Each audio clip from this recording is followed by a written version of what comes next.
আমরা সোমবার থেকে ডিসেম্বর মাস শুরু করছি। তো আমরা মান্থলি কেমন বন্ধ করলাম, উইকলি কেমন বন্ধ করলাম এবং ডেইলি কেমন বন্ধ করলাম সেটা দেখার দরকার আছে এবং নেক্সট উইক মুভ কেমন হবে সেটাই আমরা দেখব। আমরা এই ভিডিওতে আমি শুধু নিফটির জন্যই করছি, কারণ আমার ব্যাঙ্ক নিফটি স্টাডি এখনো কমপ্লিট হয়নি। তো নেক্সট ভিডিও আমি ব্যাঙ্ক নিফটির জন্য আলাদা ভিডিও করে দেবো, ঠিক আছে? তো ব্যাপার হচ্ছে কি, আমরা যদি মান্থলিতে দেখি, মান্থ টু মান্থ কি কন্ডিশন হলো। মান্থ টু মান্থ দেখা যাচ্ছে মানে এই 26,280 পরে আগের মাসের ক্লোজিং ছিল 24,205 এবং এ মাসের ক্লোজিং হলো 24,132 31। তো মান্থ টু মান্থ জাস্ট আমাদের 100 পয়েন্ট নিচে বন্ধ করেছে, কিন্তু গিয়েছিল অনেকটাই, প্রায় 1000 পয়েন্টের ওপরে। তো month to month closing wise 100 point নিচে আছে। উইকলি ক্লোজিং অনুসারে কি আছি আমরা? উইকলি ক্লোজিং অনুসারে গত সপ্তাহের উইকলি ক্লোজিং ছিল আমাদের 23,900 কাছাকাছি। আমরা বন্ধ করলাম 24,130 কাছাকাছি, করেছিলাম হাই আমরা 24,354।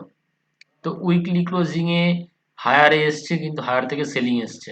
ওকে, তো শর্টার টাইম ফ্রেমে আসি আমরা। ডেলিতে যদি আসতে শুরু করি, ডেলিতে তো একটা ফল, যেটা আমাদের লাস্ট উইক আলোচনা ছিল, অ্যাজ এ নিফটি ব্যাঙ্ক নিফটির আলোচনা ছিল আমরা 24,200 পর্যন্ত যাব, সেই জায়গায় 350 গিয়েছি। হুম, তো এই এক্স্যাক্ট সবসময় যে 200 যাবে পড়ে যাবে এরকম ব্যাপার নয়, 1-200 পয়েন্ট পোর্শন থাকতে হয়, নিচে উপরে ধরে রাখা উচিত। তো মেন ব্যাপারটা নেক্সট উইক আমরা কি করব। তো এটা উপরে নিচে ছিল, উপরে যাওয়ার কথা ছিল, উপরে গেছে, উপর থেকে নিচে এসে গেছে। তো এবার আমরা শর্টার টাইম ফ্রেমে গিয়ে দেখি। তো 3 মাসের ভিউতে আসি আমরা। দেখা যাচ্ছে যে 200 ডিএম এর নিচে আছে আর 89 এর নিচে উপরে আছে। তো দেখুন সাপোর্ট নিয়েছে একদম এই মুইয়া বাজারের কাছাকাছি। তো সরি, তো আমরা ফার্স্ট কি কন্ডিশনে আছে, এই দেখুন এই লোটা ফার্স্ট লো, ঠিক আছে? দেন সেকেন্ড লো কি আছে, এই লো, ঠিক আছে? থার্ড এটা আছে। তো আমরা এখন কি এইটা ক্রস করতে পারিনি, আর এইটার উপরে আছে, এই লোটার কাছাকাছি লো করে উপরে আছে। তো আমাদের ইনার স্ট্রাকচার কি বলছে, যে এই যে প্রাইস নিচে এবং হাই দেখছেন, লোয়ার হাই, মানে ডাউন ট্রেন্ডে আছে market, as a Nifty down ট্রেন্ডে আছে। আমার নিজের ব্যক্তিগত ধারণা প্রাইস এই ধরনের একটা সিচুয়েশন করেছে, এই লো এর এগেনস্টে এটা গিয়ে স্ট্রেট এই পর্যন্ত একটা লো করেছে, তার মধ্যে এইটা পুল ব্যাক এসছে, জাস্ট কি লাস্ট নিয়ার হাই এটা টেস্ট করতে গিয়েছে, আর এইটা হচ্ছে মেজর রেজিস্ট্যান্স হয়ে দাঁড়িয়ে আছে। তো এই 350-370 এটা না ক্রস করলে আমরা এই এই মানে ইয়েটা ফিল আপ করছি না, এবং গ্যাপ আপ খোলাতে গ্যাপ আবার ফিল আপও হয়ে গেছে। প্রাইস একটা মানে বন্ডেজ এরিয়ার মধ্যে ঢুকে গেল মোটামুটি, পুল ব্যাকটা অলমোস্ট হয়ে গেছে, এরকম একটা কি সিচুয়েশনে আছে প্রাইস। তো এইখানকার সিচুয়েশন অনুসারে আমাদের নেক্সট মুভটা হবে, মানে আমরা এই যে উঠলাম এই পয়েন্টটা থেকে, এই পয়েন্টটার আমাদের অ্যানালিসিস করা দরকার আছে। এই পয়েন্টের অ্যানালিসিস থেকে আমরা এখানে এসে স্টপ হয়ে যাব সেটা দেখা গিয়েছে, এবং এই পয়েন্টের অ্যানালিসিস করতে গিয়ে আমরা প্রিভিয়াসের মুভটা একটু দেখা দরকার আছে। তো কি ধরনের মুভ হচ্ছে দেখে আসি। তো প্লেন চার্ট আমাদের, তো আমাদের এখান থেকে যে মুভটা হয়েছে তাতে আমাদের অ্যাজ এ ওয়েভ থিওরি অনুসারে স্ট্রাকচারালি আমাদের এটা এবিসি কমপ্লিট করলো, তার পুল ব্যাক এসছে, কতটা এসছে তার পুল ব্যাক যদি আমরা অ্যাজ এ ফিবোনাচির রুলস অনুসারে মাপি, তো 38% আশপাশ থেকে নেমে দাঁড়িয়ে আছে, মানে 23 দাঁড়িয়ে লো করেছে, 38% পুল ব্যাক এসছে, টোটাল এটা হয়েছে। তো এটা ক্রস করলে তাহলে ফার্দার আপমুভ এখানে হতে পারে। তো কারেন্ট কন্ডিশনে এরকম কন্ডিশন আছে। তো আমাদের এই মুভটা কি করলো, এটা এত এইখানের মুভটার যদি আলোচনা করি আমরা, এখান থেকে এইটুকু মানে আমরা এই পয়েন্টের হায়ার, এটা লাস্ট হাই, এটা লাস্ট লো, এটা তো এই পয়েন্টের জায়গা থেকে আমাদের কন্ডিশন এরকম হয়েছে যে এটা এ, এটা বি, দেন এটা সি, এই কন্ডিশনে আছে। তো এই কন্ডিশনের ফুলফিল হয়ে রয়েছে যে এটা এবিসি কমপ্লিট করে একটা পুল ব্যাক এসছে। তো পুল ব্যাক কত দূর এসছে তো দেখা যাবে পুল ব্যাক এই পয়েন্টের জায়গা থেকে যদি দেখি আমরা 81% কাছাকাছি পুল ব্যাক এসছে। ওকে, তাহলে আমরা আবার এটাকে বলতে পারি এই যে এবিসির এই পয়েন্টটা, তো এই জায়গা থেকে আমরা এই জার্নিটা কিভাবে করছি, এই জার্নিটারও পয়েন্ট একই রকম ভাবে এবিসি আকারে যদি করি, যারা ওয়েভ থিওরি জানেন আমার মনে হয় বুঝতে পারবেন, এটা এ, এটা বি, এটা সি। তো এবিসি আকারে গিয়েছে প্রাইস, তো কারেক্টিভ প্রাইস হয়েছে। এবার আমাদের প্রজেক্টেড কি আছে, এই পর্যন্ত যাওয়ার পরে কি আমাদের প্রজেক্টেড যদি করি আমরা, যদি তো দেখা যাবে যে আমরা এখান থেকে প্রজেক্টেড করছি, দেখা যাচ্ছে যে আমাদের এক্স্যাক্ট এই পয়েন্টে এসে রেজিস্ট্যান্স খেয়েছে। যতক্ষণ এই 370 উপরে যতক্ষণ না যাবে গাড়ি কিন্তু খুলবে না। ঠিক আছে, আমাদের এই হচ্ছে ব্যাপার। তো আমাদের 370 উপরে গেলে আমরা এইটা ব্রেক করব এবং ব্রেক করলে আমাদের আপসাইড খুলবে। তো আমরা যে পুল ব্যাকটা হওয়ার কথা ছিল সেই পুল ব্যাকটা অলমোস্ট ডান হয়ে গেছে আমার ধারণা, যতক্ষণ না এটা ক্রস করছে বলা যায়। এটা ক্রস করলে ফার্দার আপ মুভ আছে এবং এটা গ্যাপ ফিল আপ করেছে। যদি আমরা ওদিক থেকেও দেখি যে পয়েন্টের জায়গা থেকে যে আমরা যে অ্যানালিসিস করেছি সেই পয়েন্টের জায়গা থেকে যদি দেখি, তো এই পয়েন্টের জায়গা থেকে দেখলে দেখা যাবে যে প্রাইস যতক্ষণ এটা না ক্রস করছে হচ্ছে না, আর প্রাইস এই পয়েন্টের জায়গা থেকে এইটা না ভাঙলে মানে 900 800 এই জোনটা দেখুন, যদি আমাদের হরাইজন্টাল লাইন টেনে বলছি আপনাদের, দেখুন এই লোটা রেসপেক্টে এটাই লো করেছে। ওকে, তো এই জোনটা না ভাঙলে যারা বেসিক আমার কাছে পড়ে গেছে বা তাহলে এই টপটা ক্রস করলে অনেকে ভাববেন যে এটা ইনভার্টেড হেড এন্ড শোল্ডার হচ্ছে। এই টপটা ক্রস করলে, যতক্ষণ এই টপটা না ক্রস করছে আমরা ফুললি বুলিশ হতে পারছি না, এটা টাইম পাসিং কেস হতে পারে, যাই হোক। আর এই লোটা না ভাঙলে আমরা ডাউন সাইড খুলছে না। কিন্তু প্রবাবিলিটি কি আছে আমাদের আপসাইড ক্যাপ, এটার উপর আপসাইড আবার স্ট্রেংথফুল হয়ে যাবে। এইটার উপরে যতক্ষণ না যাবে 370-এর যতক্ষণ স্ট্যান্ড বাই ক্যান্ডেল না হবে ততক্ষণ কিন্তু ফুললি আপসাইড নয়, কারেক্টিভ প্রাইস। তো আমাদের এইখান থেকে এটা গিয়েছে এবং আমার মনে হয় মানে এই টপটা যদি না ক্রস করতে পারে ফার্দার ফল আছে। ঠিক আছে, সেক্ষেত্রে এখানেও প্রাইস এই ধরনের সিচুয়েশন করেছে, এই এ, এই বি, এই সি। তো যারা এই কারেকশন মুডের জিনিস জানেন, তো আমার এই যে পয়েন্টের এটার প্রজেক্টেড টার্গেটও মিট করেছে। তো এই প্রজেক্টেড টার্গেটকে আমরা কনভার্ট করি যদি, এটা একটা লেগ, মানে এই লেগটা একটা ডাউনফলের লেগ, তার কাউন্টার র্যালি হচ্ছে এটা। তো এই কাউন্টার র্যালি কমপ্লিট যদি হয়, কতটা কাউন্টার র্যালি, ধরুন আমি এটা প্রজেক্ট করবো সেইখানে এসেই থামবে, তো এই জায়গাতেই থামার কথা ছিল সেখানেই থেমেছে, এক্স্যাক্ট সেখানেই থেমেছে।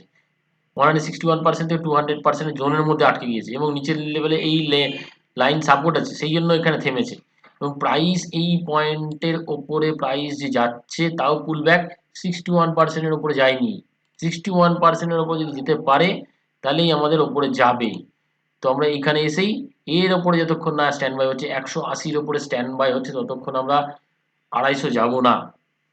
মানে 250 পর্যন্ত আমাদের, আমার মনে হয় নেক্সট পয়েন্ট এটা 250-র কাছাকাছি আছে, নেক্সট পয়েন্ট 250 পর্যন্ত যেতে পারি 180-র ওপরে যদি স্ট্যান্ড বাই হয়। আদারওয়াইজ এটা যদি 180 না ক্রস করে নেক্সট ট্রিগার পয়েন্ট আমার ধারণা যে আমরা নেক্সট ট্রিগার এইভাবে যাব, আমরা যতটা এখান থেকে পড়েছি সেম ততটাই নিচে যাব, আমাদের নেক্সট টার্গেট হবে এইটা। ওকে, কি কি করে বুঝবো, আমরা এখান থেকে যে লেন্থটা মাপছি, এই লেন্থটা মাপছি এক্স্যাক্ট যেখানে টপ হবে আপনার, এটাই যদি টপ হয়ে যায় এটা ওকে। আর যদি নেক্সট যদি টপ যেটা হবে যদি আরো উপর থেকে স্টপ হয়, তো আমরা এখান থেকে যদি টপ এটা মাপি তো এটা হবে, এইটা হয়ে কি সিচুয়েশন তৈরি করবে, এখানে যেরকম এবিসি কমপ্লিট করেছি সেখানেও এখান থেকে হবে আরেকটা, এই পুরো লেগটা, এই পুরো লেগটাকে বলবো এ, এই পুরো লেগটাকে বি, এই পুরো লেগটাকে সি। তো টোটাল এই লেগটা তখন এখানে যদি আসে এন্টায়ার মুভটার যদি আমরা এখানে যদি কারেকশন মাপি অ্যাজ এ কত দূর আসবে, এটা যদি সেম আসে, তো সেই জায়গা থেকে আমাদের কত পার্সেন্ট কারেকশন হবে, হায়ার লো যদি হতে হয়, হায়ার লো হলে যদি ধরে নিই এইটাই টপ, তো আমাদের 61% নেক্সট ভালো সাপোর্ট আছে, মানে 700 লেভেলটা কাছাকাছি হবে। 700 ভালো যদি এখানে সাপোর্ট এসে দাঁড়িয়ে যায় ইন নেক্সট উইক, তো আমরা ধরে নেব এই 700 নিচে যদি না ভাঙে আমাদের ওই 23,300 বটম হয়েছে, আদারওয়াইজ আমাদের বটম বাকি আছে। তো আমরা যদি কন্ডিশন দুটো, যদি 180-র ওপরে যেতে যেতে যাই তাহলে আরো 100 পয়েন্ট যাবে এবং 350 পর্যন্ত আরো বার যাওয়ার চেষ্টা করবে। তো সেক্ষেত্রে প্রাইস আরো 350 উপরে গেলে তারপর আবার দেখবো আমরা, আপাতত 350।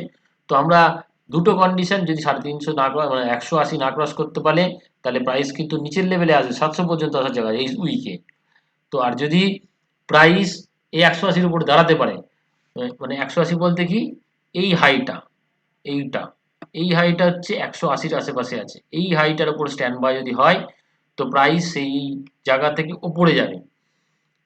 তো আমরা আরো ধরে নেন এই যা লেন্থ আছে, মানে এই পয়েন্টের লেন্থ যেটা আছে সেটা রিভার্স করবে, এই পয়েন্ট যদি আমরা ক্রস করতে পারি আমরা উপরের দিকে যাব কতটা, অলমোস্ট টপ হবে আমাদের নেক্সট টপ 500 কাছাকাছি, যেটা এই বেরিয়ারটার কাছাকাছি আসবো। তো দুটো কন্ডিশন, 180-র ওপরে গেলে 500 গিয়ে হেড করব, আর যদি নিচে আসতে হয় তো আমরা আমরা 700 আসবো। এবার আমার 180 ওপরের জোন, নিচের জোন কোথায়, যে নিচে কোনটা, নিচে গেলে আমরা নিচে যাব, সেক্ষেত্রে আমাদের এখানে দাঁড়ান আমি বলে দিচ্ছি, শর্টার টাইম ফ্রেম আছে দাঁড়ান।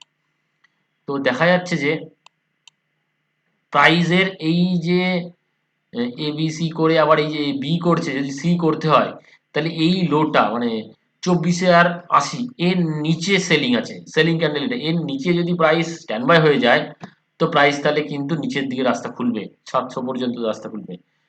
তো আমরা কি একটা এমন জায়গায় দাঁড়িয়ে আছি, হয় আমরা নেক্সট উইক 500-র দিকে যাবো 350 ক্রস করে, আদারওয়াইজ 24,000 যদি স্ট্যান্ড বাই হয়, 24,080-র নিচে যদি স্ট্যান্ড বাই বা 24,000 নিচে স্ট্যান্ড বাই হয়ে যায় তো আমরা 23,700 যাচ্ছি।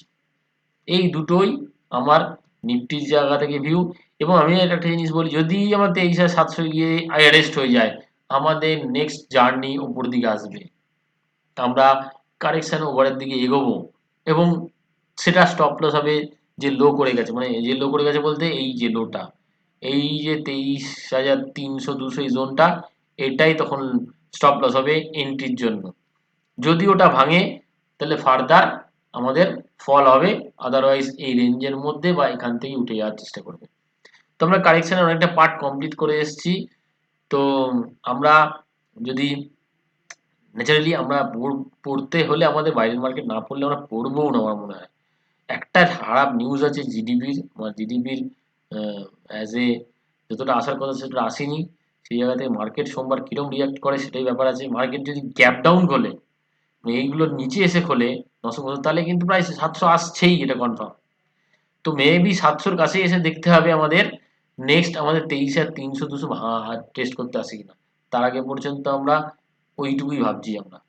তো দেখা যাক নেক্সট উইক আমাদের নিফটি কোন লেভেলে আসে, অ্যাজ এ 350 না 550, মানে 24,350 ক্রস করে 370 ক্রস করে যদি তাহলে 500 যাবে, আদারওয়াইজ আমাদের এই জায়গাটা যদি ভাঙে তো কমপ্লিট করতে আসবে, সি কমপ্লিট করতে আসবে আমাদের সেটা 23,700 পর্যন্ত আসা। তো এই হচ্ছে নিফটি রিভিউ। আর নেক্সট আমরা যে ভিডিওটা দেবো সেটাতে ব্যাংক নিফটির, তো দেখি যখন পারি আমি অ্যানালিসিস হয়ে গেলে দিয়ে দেবো। আর স্পেশাল ব্যাপার হচ্ছে কি, আমরা নেক্সট উইক থেকে বেসিক স্টার্ট করছি, basic of technical analyst, all client of, এই যে মানে এবিসির থেকেও বড় কথা আমরা ট্রেন লাইন টানি, এই যে ট্রেনটা আমরা বুঝতে চাইছি এই ডাউন ট্রেন্ডে না আপ ট্রেন্ডে আছে, তো সেটা বুঝতে গেলে আমরা অ্যাকচুয়ালি ট্রেন লাইন টানা, ট্রেন লাইন না টানতে পারলে কিন্তু মানে বেসিক রুলসই ট্রেন লাইন, আমরা এই যে আপ ট্রেন্ডটা বুঝতে পারছি কি করে বুঝবো, এই ট্রেন লাইন টেনে বুঝবো এই আপ ট্রেন্ড শেষ হয়ে গেছে। এই কি করে বুঝবো ডাউন ট্রেন্ড চলছে, তো ডাউন ট্রেন্ড চলতে গেলে আমাদের এই ট্রেন লাইন যদি টানি তো এখান থেকে আমরা একটা ট্রেন লাইন টেনেছিলাম, এই ট্রেন লাইনের রেসপেক্টে এটা ব্রেক করে গেছে, আবার টেস্ট করতে এসছে, ডাউন ট্রেন্ডে ছিলাম, তার চেকিং পয়েন্টে এসছে। এইগুলো জানার জন্য বেসিক রুলস জানার দরকার আছে। যারা টেকনিক্যাল নিয়ে শিখতে ইচ্ছুক তারা ডিসেম্বরের 7 তারিখ থেকে আমরা স্টার্ট করছি বেসিক, এবং আমরা জানুয়ারি থেকে অ্যাডভান্স স্টার্ট করব। যারা যারা ইচ্ছুক কন্ট্যাক্ট করে নেবেন, নিচে কন্ট্যাক্ট নাম্বার দেওয়া থাকবে। আপনারা যদি প্রয়োজন মনে করেন অবশ্যই কন্ট্যাক্ট করবেন শিখতে ইচ্ছুক থাকলে। আর একটু সাবধানে ট্রেড করবেন, এবং আমার মনে হয় নিচে যদি এবার আসে পোর্টফোলিও তৈরি করার টাইম আসছে, অ্যাজ এ ইনভেস্টমেন্ট পোর্টফোলিও তৈরি করুন। আমার মনে হয় 23 শেয়ার যদি না ভাঙে বাজার কিন্তু এবার নতুন হাই মারার চেষ্টা করবে। তো দেখা যাক প্রাইস 23 শেয়ার ভাঙে না 24,500 ভাঙে। ওকে, থ্যাংক ইউ, ভালো থাকবেন, সাবধানে ট্রেড করুন।